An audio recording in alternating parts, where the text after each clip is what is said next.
வணக்கம். Day to day சேனலுக்கு உங்களை அன்புடன் வரவேற்கிறோம். இன்னைக்கு நாம பூண்டு சட்னி எப்படி செய்யறதுன்னு பார்க்க போறோங்க.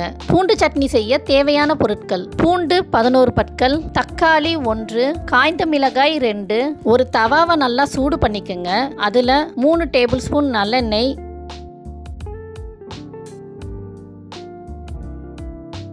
நறுக்கிய பூண்டு சேர்த்து வதக்கிக்கோங்க.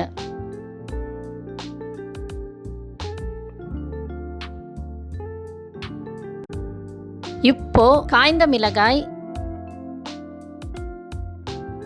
தக்காளி,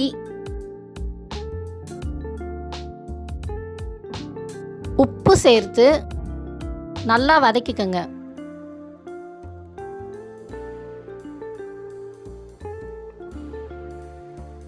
ஒரு மிக்சர் ஜார் எடுத்துக்கோங்க. அதுல வதக்கி வச்சிருக்க பொருட்களை சேர்த்து நல்லா அரைச்சு வச்சுக்கோங்க. இப்போ பூண்டு சட்னி தயாராயிருச்சு. இதை ஒரு பவுல்ல மாத்திக்கங்க.